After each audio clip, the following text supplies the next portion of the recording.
Good day, everyone.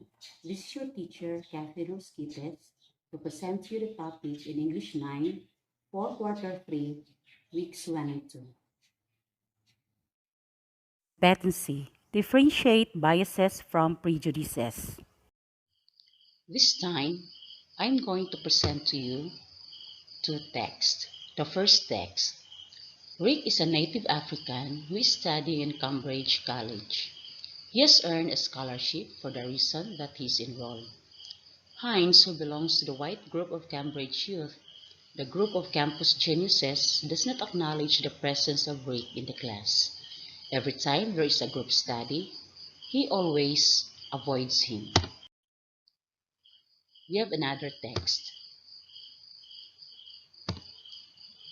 The national press, a national newspaper, presents news updates about the coming election.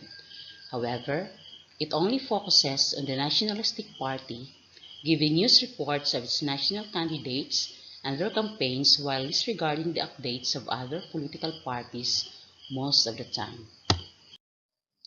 Here are two questions for you to answer. Number one, what does the first text present? A. Prejudice against a student who is not acknowledged by another student. B. Bias against a student who belongs to the lower class. C. A student who is not accepted in the class. Number 2. Does the main idea in the second text similar to the first text? A. Yes, it talks about prejudice too. B. No, it talks about a bias against other political parties. C. No, it presents the updates about a political party. In our daily life, we have undergone different situations, instances, and experiences that have enabled us to undergo biases and prejudices. In this topic, we will discuss about bias and prejudice. What is bias? Bias is an inclination for or against one person or group, especially in a way considered to be unfair. It is a belief that some ideas, people, etc. are better than others. When one person is biased towards a certain thing, it is difficult to make a fair judgment. This is why we say that judges should always be biased. If you have to make a choice about these two things, you'll be inclined towards the thing you have a good impression about, so you won't consider its disadvantages or weak qualities much. Bias is always linked to unfairness.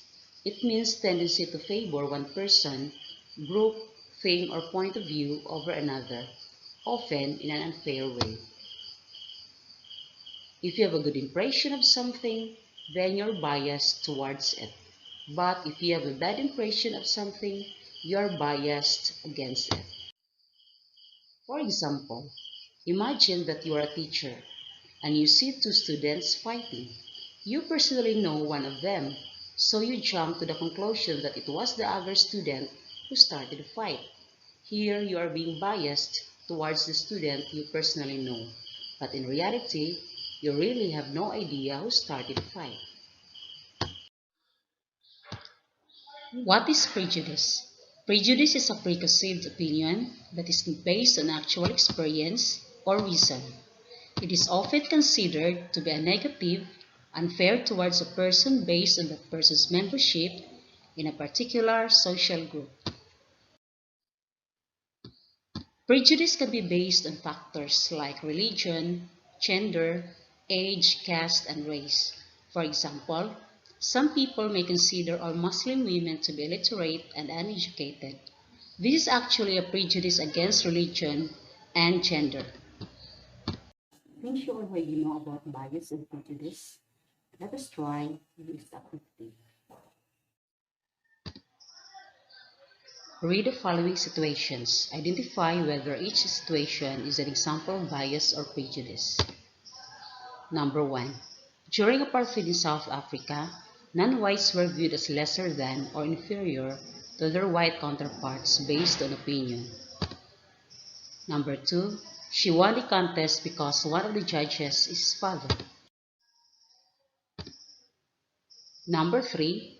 bullying and discriminating someone with disability. Number 4, the cop does not give penalty to traffic violators who are his friends. The last, number 5, not serving someone in a restaurant or retail store because of their color of skin or race. Here are the references of this topic.